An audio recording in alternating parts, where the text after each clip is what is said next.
Empezamos con las modificaciones a la Ley de Inclusión Financiera. Primero quería presentarles, esta es la estructura, más o menos los que están viendo la presentación, es la estructura de la Ley de Inclusión Financiera vigente hasta hoy. Se compone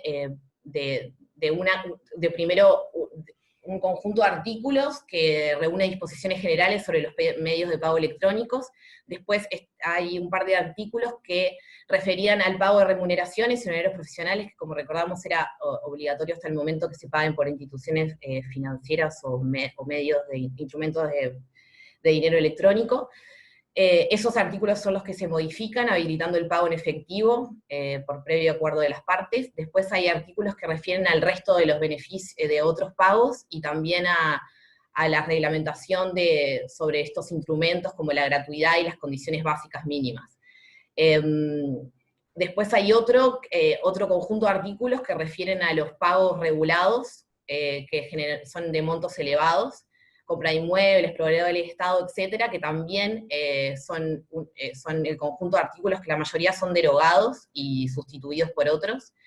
Después hay otro conjunto de artículos que hablan del programa de ahorro joven de vivienda y disposiciones tributarias, que de lo único que se toca de esa parte es que se deroga el artículo 64, que se refiere a la equiparación entre el pago con efectivo y el pago con tarjeta de débito. La idea de ahora es profundizar sobre los cambios que se hacen en estos puntos. Sobre el pago de salarios, en realidad lo que se pasa a un escenario intermedio respecto al anterior de la ley, ya que supone que el medio de pago será negociado entre el empleador y el trabajador, entre dos opciones, efectivo o dinero electrónico. En caso de que resulte dinero electrónico, como veníamos manejando hasta ahora, el trabajador sigue teniendo la libertad de elegir la institución de la que quiere cobrar, y el servicio sigue siendo de forma gratuita, y la institución financiera lo tiene que dar de forma gratuita. Las modificaciones que propone que el pago surja de un acuerdo entre el trabajador y el empleador al inicio de la relación laboral, y mientras que los que ya contaban con un contrato previo, va a haber una ventana de tiempo donde se formule dicho acuerdo, que esto será reglamentado luego de que salga la ley. Lo que queremos considerar como el primer punto de la debilidad de esta modificación es que consideramos que el momento de mayor asimetría de fuerzas en la relación laboral se da justamente al comienzo de la relación, y que esto puede determinar que la negociación en realidad no se dé en base a un acuerdo balanceado entre las partes. Es importante precisar que cuando nosotros nos referimos a la inclusión financiera en un sentido amplio, como entendida como la universalización del acceso a los servicios financieros de calidad para toda la población, entendemos que es una vía hacia la inclusión social, el desarrollo y la búsqueda de bienestar de toda la población. En el Uruguay se eligió la ley de inclusión financiera vigente para que el Estado acompañe este proceso, que siempre puede ser modificable, pero es importante reconocer que en estos años cuenta con avances importantes en la democratización y universalización de acceso a los servicios financieros para toda la población. En la mayoría de los países, en general, especialmente los que están en procesos de desarrollo, la inclusión financiera y la digitalización de la economía se están dando como tendencias naturales, habiendo múltiples factores que inciden en potenciar esto. Incluso estamos presenciando ahora con la pandemia, o sea, que el uso del dinero electrónico y los planes de digitalización de las empresas se han acelerado en respuesta como a las medidas de distanciamiento. Sin embargo, en realidad, no todos los países usan la misma estrategia. En algunos casos dejan que el mercado determine las reglas del juego, lo cual muchas veces genera que se reproduzcan las inequidades existentes en la propia estructura económica de los países, reforzando muchas veces desigualdades. Sabemos que hay sectores de la población que no son de interés para las empresas financieras. Sin embargo, si el objetivo es universalizar el acceso, es necesario establecer reglas que persigan ese objetivo. En el caso uruguayo, uno de los pilares de la ley que intentaba mitigar esas desigualdades que presentaba históricamente el acceso a los servicios financieros era justamente la obligatoriedad de las remuneraciones a través de las cuentas bancarias o instrumentos de dinero electrónico. que posibilitaban a sectores más excluidos de la sociedad a que accedieran a un conjunto de servicios financieros básicos. El acceso al sistema financiero formal habilitó a que estas personas además pudieran disponer de un medio de pago electrónico, además a instrumentos de ahorro y a mejores condiciones de acceso al crédito, promoviendo un acceso más equitativo al sistema. Además, la obligatoriedad también tuvo una injerencia en la formalidad y el pago de los salarios a través de medios electrónicos incentivó una mayor formalización del mercado laboral y de la economía. Y esto trajo como consecuencia que potenció la universalización de los derechos de trabajadores respecto a su jubilación, salud y protección social en general. Todas estas consideraciones positivas que nosotros veíamos en el proceso de inclusión financiera hasta el momento, se pueden erosionar si en un futuro el medio por el que cobran surge de un acuerdo entre el trabajador y el empleador. Porque creemos que justamente son esos trabajadores más desprotegidos, con poca o nula capacidad de negociación, los que saldrán más perjudicados, volviendo a la situación anterior, en donde se enfrentaban a múltiples dificultades de acceso al sistema financiero formal. Ahora doy paso a Aníbal, que va a seguir contando las modificaciones, qué implican las modificaciones. Igual seguimos en la misma diapositiva. Nada más como para agregar al análisis que hacía Soledad, parece interesante resaltar hacia qué escenario nos llevarían estas modificaciones. Cuando se plantea que se hacen estas modificaciones para tratar de recuperar una libertad del trabajador, como se ha planteado como justificación de estas modificaciones, es decir, que el trabajador pueda cobrar como quiere, en realidad vale la pena recordar que antes de la ley de inclusión financiera, el trabajador cobraba como establecía el empleador. O sea, el que tenía la decisión total sobre cómo se cobraba el salario era el empleador. Con la ley de inclusión financiera pasa a ser obligatorio el pago por medios electrónicos y la decisión pasa a ser del trabajador en cuanto a por qué medio quiere cobrar o en qué institución quiere cobrar su salario. Y si lo quiere hacer en efectivo, en realidad la posibilidad que tenía es que el primer día o la primera transacción que hiciera en la institución financiera era retirar todo el efectivo si quería en un solo movimiento. Lo que está planteado con las modificaciones que plantea la ley de urgente consideración es que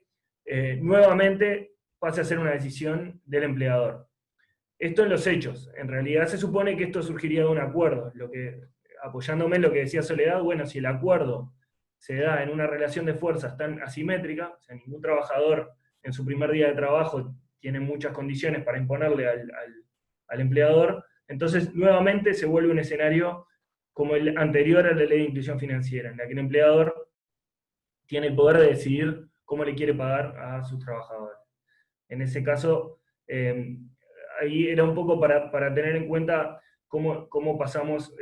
de un escenario al otro, o cuál es el escenario al que se está planteando pasar ahora. Sobre las otras modificaciones que se plantean respecto a la ley de inclusión financiera,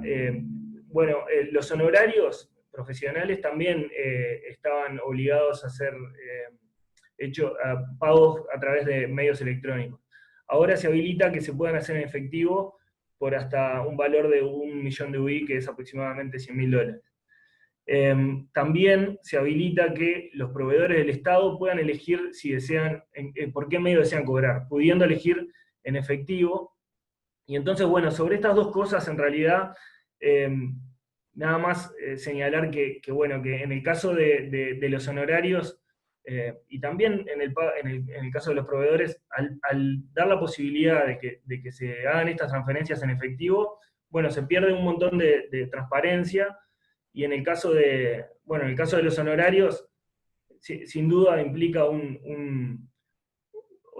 menor control sobre la informalidad de cómo se procesan estos pagos. Es decir, si antes estaban obligados en su totalidad a hacer en medios electrónicos, ahora al permitirse el efectivo va a ser mucho más difícil rastrear estas operaciones y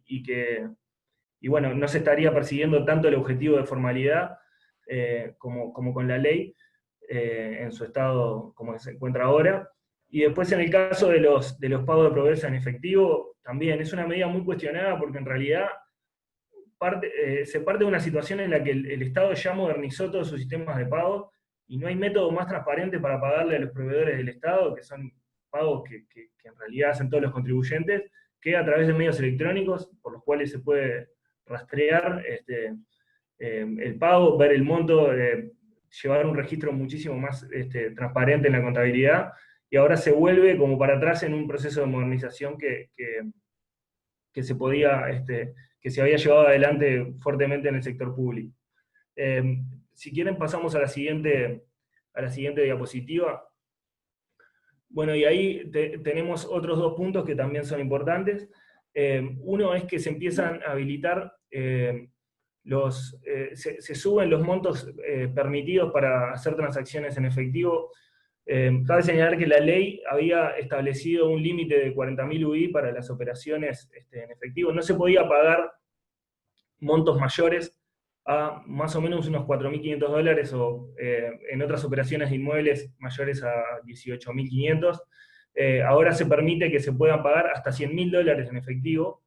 es decir, se elevó el tope de efectivo permitido en las transacciones.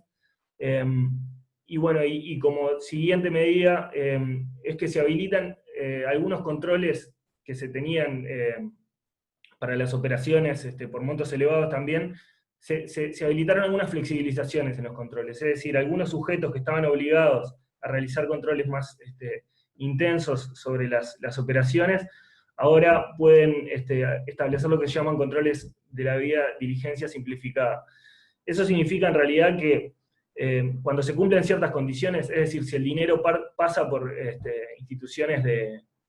intermediación financiera, los sujetos no financieros, como por ejemplo escribanos y otros agentes que participan en las transacciones, pueden asumir que la operación es de menor riesgo solo por haber pasado por esas instituciones o por venir de países cuyas calificaciones en los organismos internacionales sean de países que cooperan con el sistema, o sea, que cooperan con la transparencia internacionalmente. Eso lo que significa es que en ciertas operaciones que hasta ahora estaban obligadas a ser reportadas como sospechosas, se van a bajar los controles y va a depender de la gente que participa en la operación la decisión de informar o ir hasta el fondo de la investigación para saber de dónde provienen los fondos. Y entonces lo que pasaría en este caso es que se da un relajamiento de esos controles. Justamente una de las críticas que tiene Uruguay,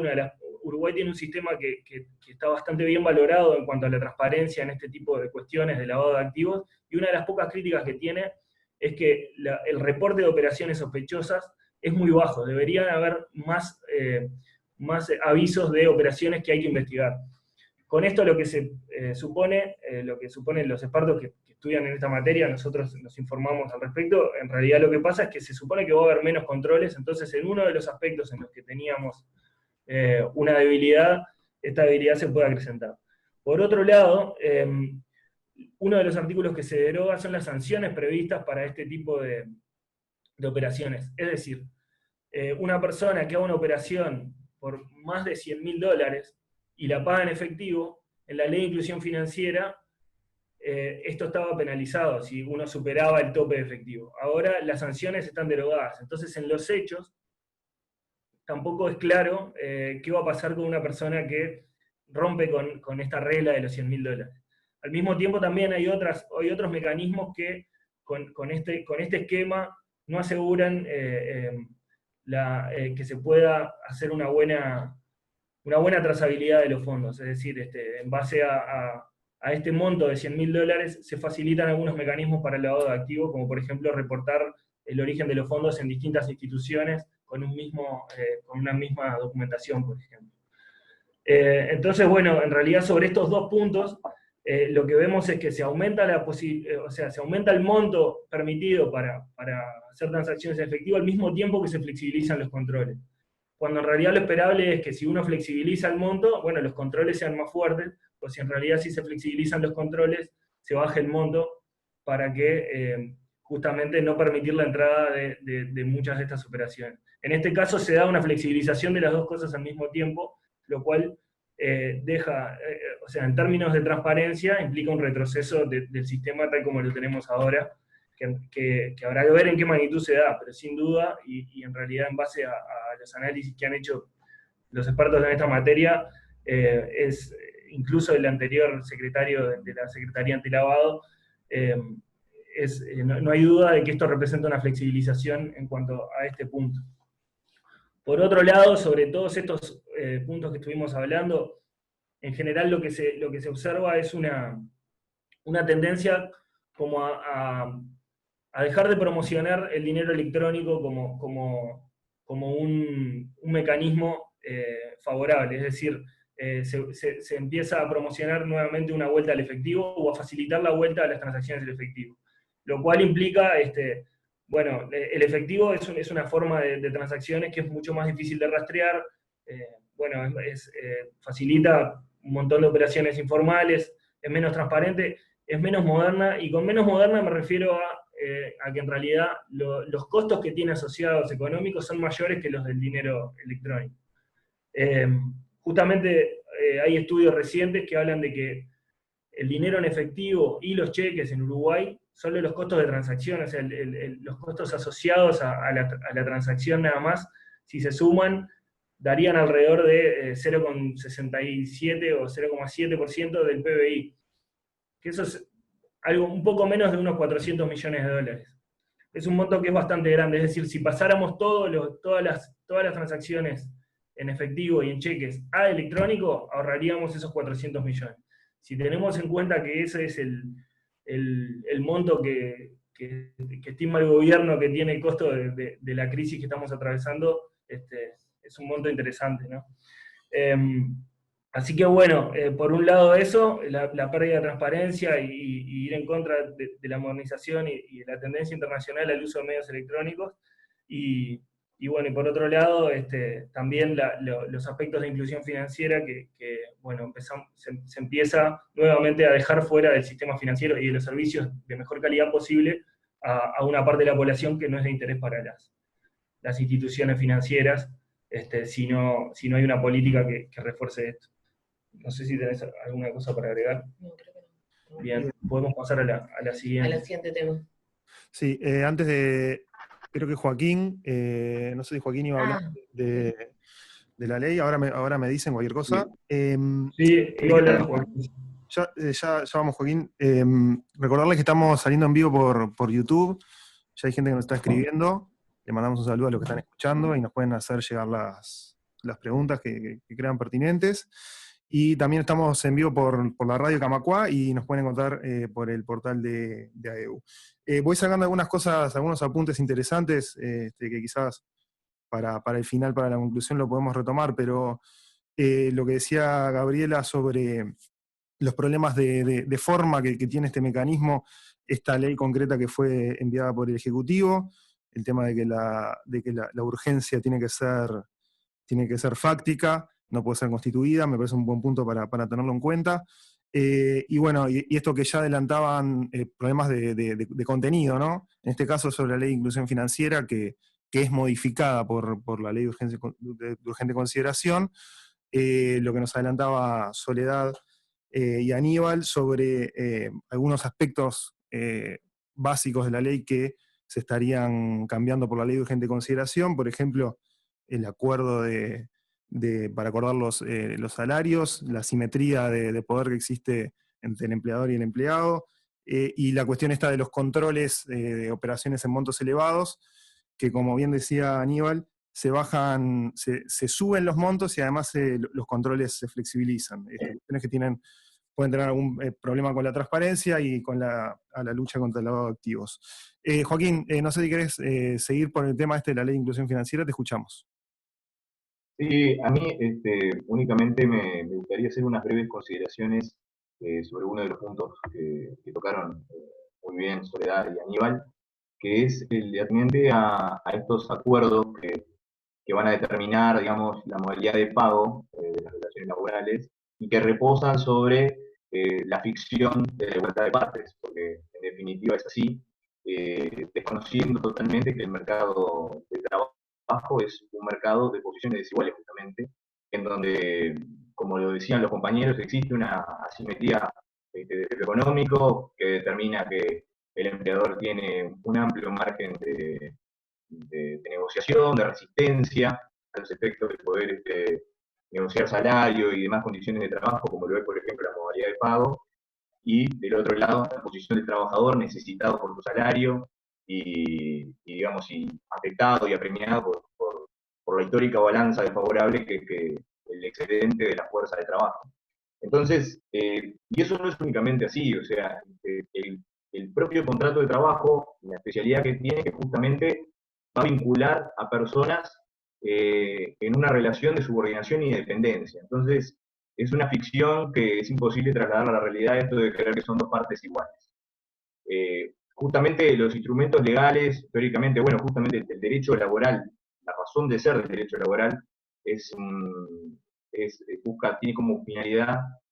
el compensar esta desigualdad, esta posición desfavorable.